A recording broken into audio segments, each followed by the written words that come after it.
How many times have you heard someone argue against religion or Christianity specifically by using arguments like, well, I know Christians who behave worse than I do. Why would I want to join that? Or more blood has been shed in the name of religion than anything else in human history, or et cetera, et cetera. I've heard these a lot, as I'm sure you have heard these.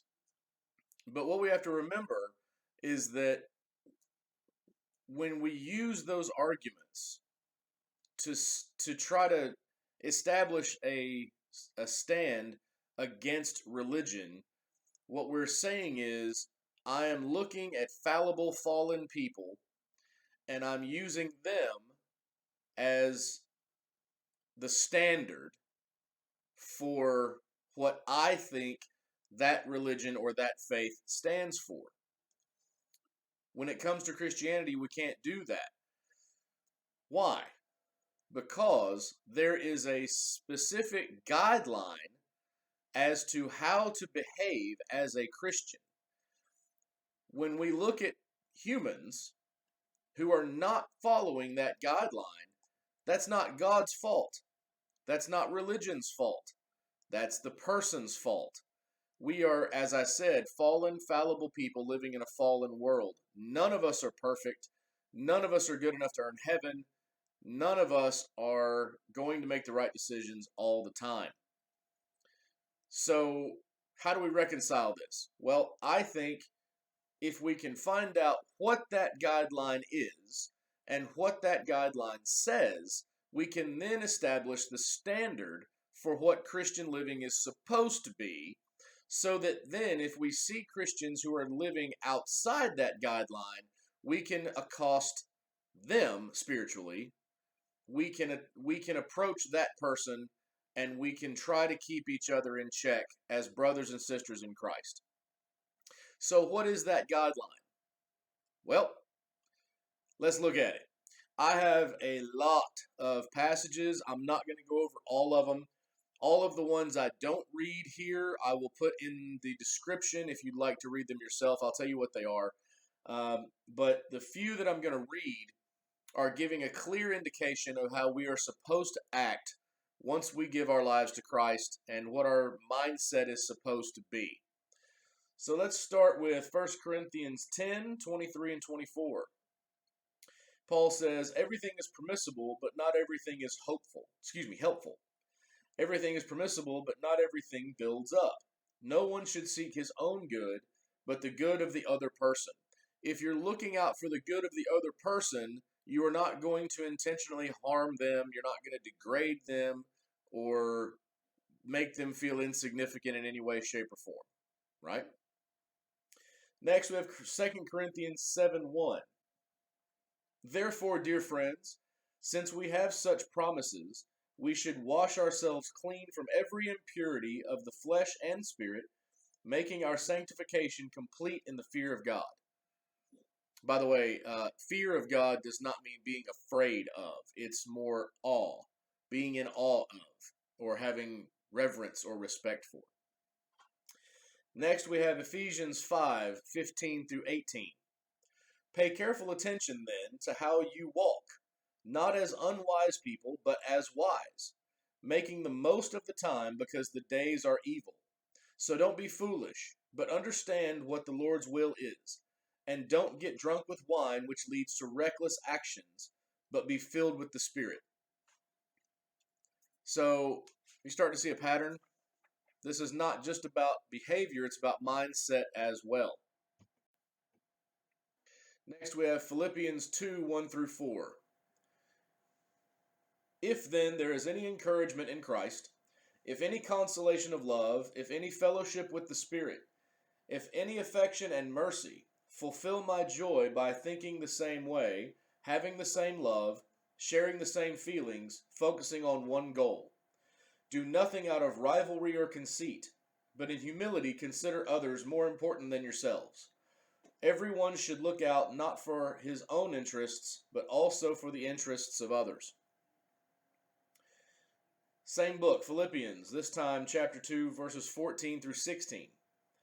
Do everything without grumbling and arguing. so that you may be blameless and pure, children of God, who are faultless in a crooked and perverted generation, among whom you shine like stars in the world. Hold firmly the message of life. Then I can boast in the day of Christ that I did not run in vain or labor for nothing. Among whom you shine like stars in the world. How many of you have ever been out in the middle of the country on a clear night? It's like you can see every star in the sky. This is how we are supposed to be. In the world we live in, as fallen as it is, as evil as it is, as surrounded by sin as we are supposed to shine through that. Jesus calls us the light of the world, the salt of the earth. Paul here says we're supposed to shine like stars. So we need to stand out. But how do we stand out? It's how we act, how we treat each other, how we treat other people. It's not just how we treat our brothers and sisters in Christ. It's how we treat everybody. So your actions and your mindset will allow you to stand out from what others consider the norm. Next, we have 2 Timothy 2:15 and 16. Be diligent to present yourself approved to God, a worker who doesn't need to be ashamed, correctly teaching the word of truth. But avoid irreverent, empty speech, for this will produce an even greater measure of godlessness. I apologize. Paul there was speaking to Timothy because Timothy is preparing to take Paul's place in the ministry field, and Paul is giving him tips on how he should behave. And the last verse I'm going to read tonight is 1 John 2:15 and 17. Do not love the world or the things that belong to the world. If anyone loves the world, love for the Father is not in him. For everything that belongs to the world, the lust of the flesh, the lust of the eyes, and the pride in one's lifestyle, other versions say the boastful pride of life, is not from the Father, but is from the world. And the world with its lust is passing away, but the one who does God's will remains forever. I will do another video on God's will later on, so we can unpack that a little bit. But I think you can see the point. We are supposed to love. We are supposed to honor people, look out for other people's interests, and those kind of things. There are, as I said previously, a lot of passages that I found about this, and I will put the ones I did not read in the description. But the ones I didn't read in the description are very specific. They list specific attributes or characteristics that we are supposed to embody and supposed to project into the world as Christians. So I hope the next time you hear the argument against Christianity that says something to the effect of, well, they don't act the way they should, or I act better than some Christians I know, or more bloodshed has been caused, or whatever. I hope that you'll take a second and remember that's not God's fault. That's the people who are acting that way. That's their fault.